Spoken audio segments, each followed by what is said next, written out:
Hola, ahora miremos la importancia de la doctrina, la que le enseña a los soldados cómo actuar en una guerra, y en particular en las batallas.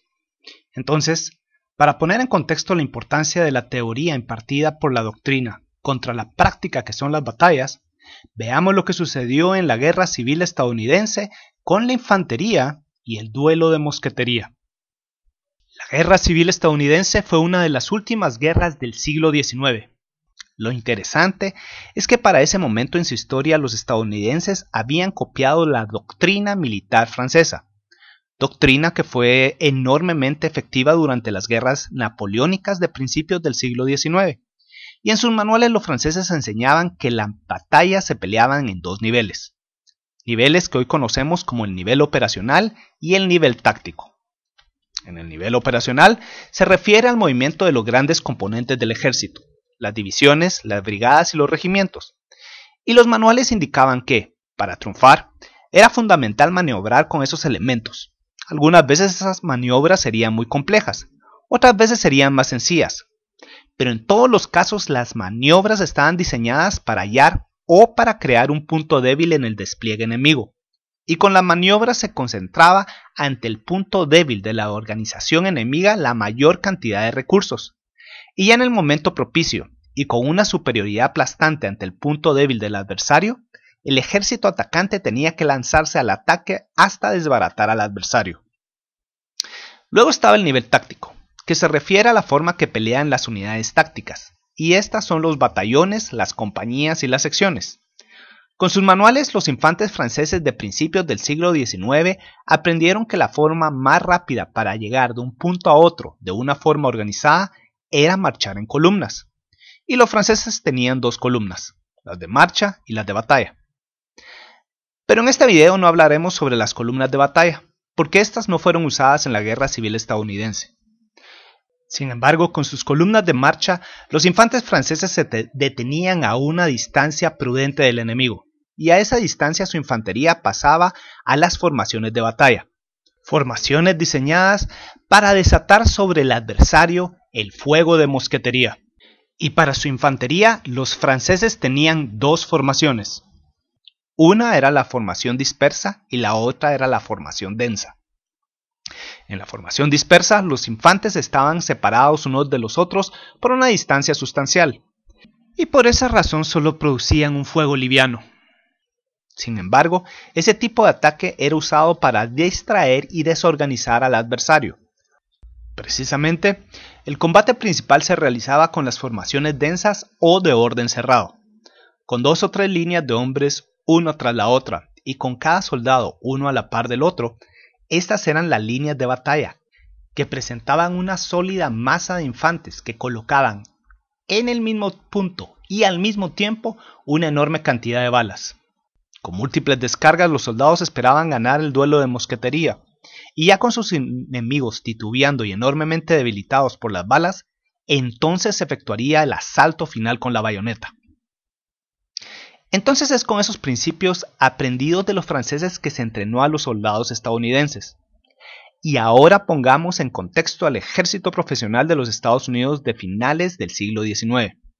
En esos días esa organización era pequeña, porque desde el nacimiento de esa nación los legisladores del Congreso estadounidense habían preferido ejércitos pequeños, no solo por ser más baratos, pero además se quería evitar que algún presidente tomara a esas fuerzas armadas para convertirse en un dictador.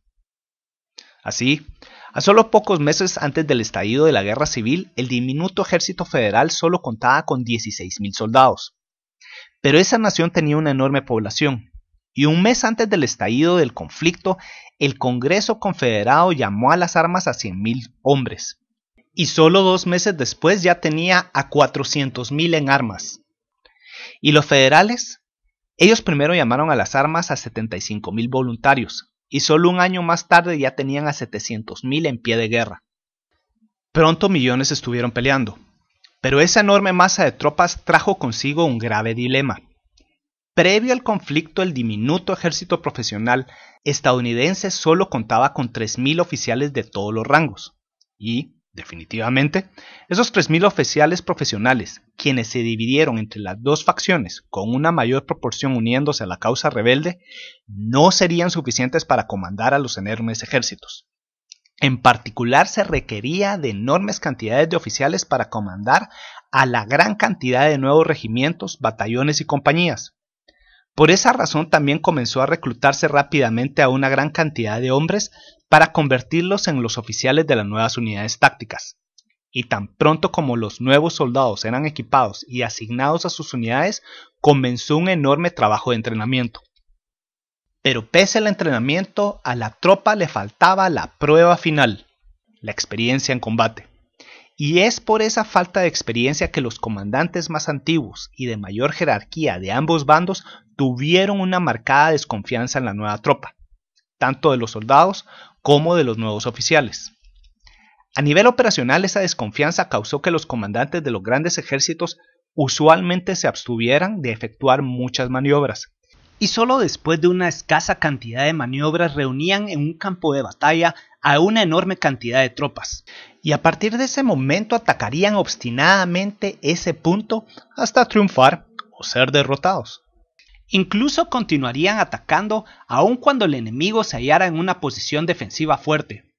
Simplemente los comandantes ya no maniobrarían más y las batallas se tornarían en enormes acciones de desgaste, en las cuales los ataques y los contraataques se repetirían con enorme frecuencia. Y la desconfianza también tuvo repercusiones a nivel táctico. Por ello, muy pocas veces se usó la formación dispersa, porque la opinión generalizada de los superiores era que los reclutas nunca podrían aprender cómo pelear de esa forma. Y, seguía su argumento, solo era necesario enseñarle a los reclutas cómo combatir en formaciones densas para ganar el duelo de mosquetería. Pero precisamente tenemos que detenernos aquí, en el duelo de mosquetería. Porque es necesario mencionar que previo a la guerra, oficiales estadounidenses ya habían reconocido que existía un dilema. Porque un nuevo mosquete y una nueva bala ya habían hecho su debut. Previo a 1847, todos los mosquetes disparaban una bala esférica de un calibre marcadamente menor al calibre del mosquete. Así las balas entraban fácilmente en el arma y los mosquetes podían ser disparados 3 veces por minuto.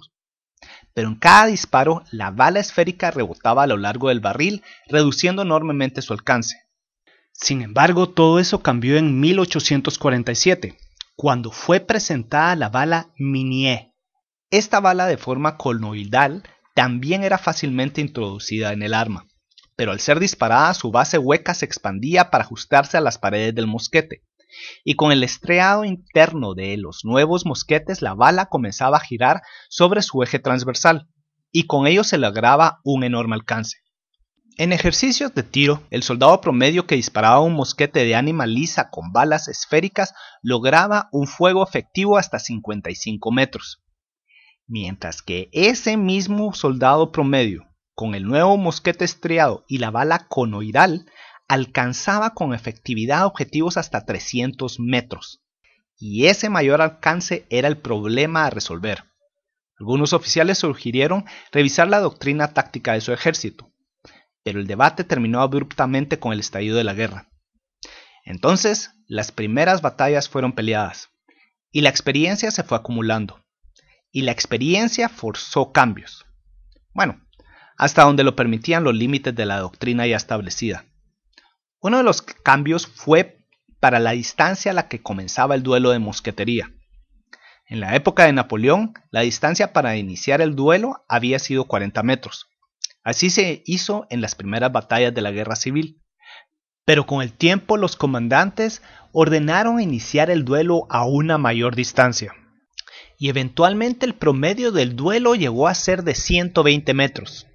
Pero incluso con el enorme incremento en la distancia, existía un problema básico para cualquier bando que decidiera atacar. Porque previo al inicio del duelo de mosquetería, quien quería forzar al enemigo a retroceder tenía que cerrar la distancia con su infantería avanzando en densas líneas de batalla. Pero previo a llegar a la distancia de fuego, quienes estaban atacando se habrían hallado avanzando en terreno abierto, presentando enormes objetivos para las armas de los defensores. Así, primero la artillería causaría daños, y luego el fuego de mosquetería de los defensores comenzaría, incluso antes que los atacantes comenzaran a disparar. Durante todo ese tiempo las unidades que se lanzaban hacia adelante habrían sido trituradas, y cuando finalmente estos atacantes comenzaran a disparar, ellos ya habrían sufrido tal cantidad de bajas que sus probabilidades de triunfar serían escasas, particularmente si los defensores se hallaban atrincherados. Y esto nos lleva al segundo cambio provocado por las nuevas armas.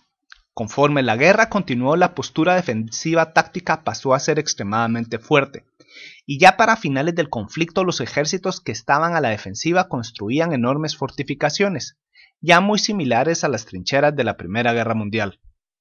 Sí, los sistemas defensivos eran de gran utilidad, pero también hemos de reconocer que a nivel estratégico la postura defensiva no ganaría la guerra. La conquista de territorio era indispensable, y el bando que estaba atacando tenía que forzar al enemigo a retirarse, y en esas condiciones quien atacaba tenía dos opciones: lanzar más y más tropas contra las trincheras enemigas hasta triunfar, o usar tácticas innovadoras. Usualmente la única opción usada era lanzar más y más tropas hasta que el enemigo se retirara.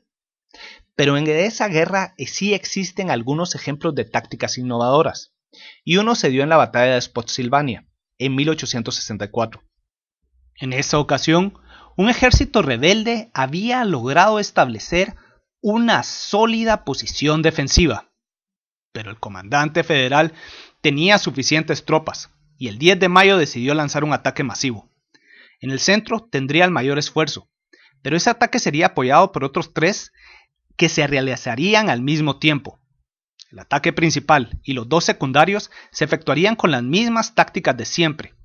Sin embargo, también se le otorgó a un coronel una fuerza de ataque de 5,000 hombres, y a él se le ordenó realizar un ataque innovador. Y ese coronel le ordenó a sus tropas correr hacia las líneas enemigas y en ningún momento detenerse a realizar el duelo de mosquetería. Así lo hicieron, y de esa forma sus soldados en segundos cruzaron los 183 metros de la tierra de nadie y tomaron por sorpresa a los defensores. Varios cientos de rebeldes cayeron prisioneros, y se capturó a una proporción sustancial de las trincheras. Ahora los federales tenían una cabeza de puente. Pero ese fue el único éxito del día, y los demás ataques fueron rotundamente rechazados, y la división federal que tenía que apoyarles tardó demasiado tiempo en moverse. Esa tardanza le dio a los rebeldes tiempo suficiente. La artillería de aquellos se reubicó y desbarató a la división cuando intentó cruzar la tierra de nadie. Entonces, expuestos y aislados, los hombres de la fuerza de asalto fueron expulsados de sus posiciones por nutridos contraataques. La batalla continuó por varios días más, y eventualmente la superioridad material de los federales obligó a los rebeldes a replegarse, pero el ataque innovador del coronel fue un ejemplo de lo que podía lograrse.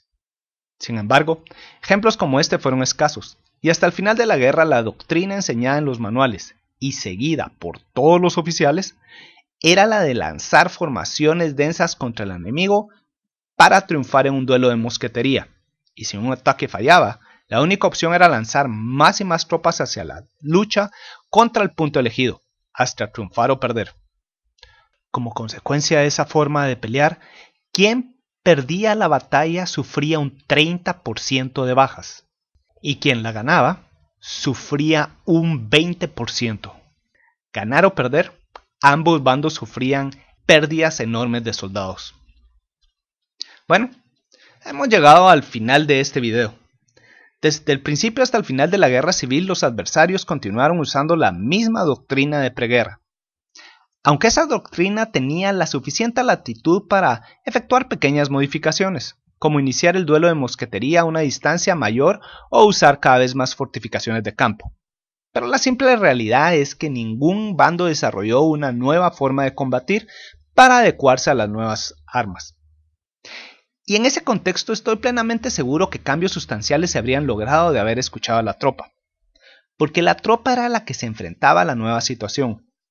En particular, podría haberse escuchado a los oficiales al mando de las compañías y los batallones. Ellos podrían haber dado soluciones prácticas, pero la simple realidad es que a ellos nunca los escucharon. Esto nos lleva al punto del video, el problema entre la teoría y la práctica. En tiempos de paz, la doctrina da la el marco teórico para actuar, pero ya en la práctica, ya en la guerra, después de cada batalla ha de existir toda una organización capaz de recabar información y analizar lo sucedido en cada batalla, para ver qué funciona y qué no funciona. Y ese análisis, unido a grandes ejercicios de campo, ayudarán enormemente a realizar cambios en la doctrina, incluso en tiempos de guerra. Por lo tanto, el nombre del juego es la adaptación. Y ese es un principio que ha de aplicarse en cualquier organización militar. Ahora en los ejércitos más modernos se ha aprendido a realizar constantes revisiones de la doctrina, para así no desperdiciar los valiosos recursos de una nación, particularmente los recursos humanos. Bueno, espero que este video les haya gustado. Atentamente, Víctor Aguilar Chan.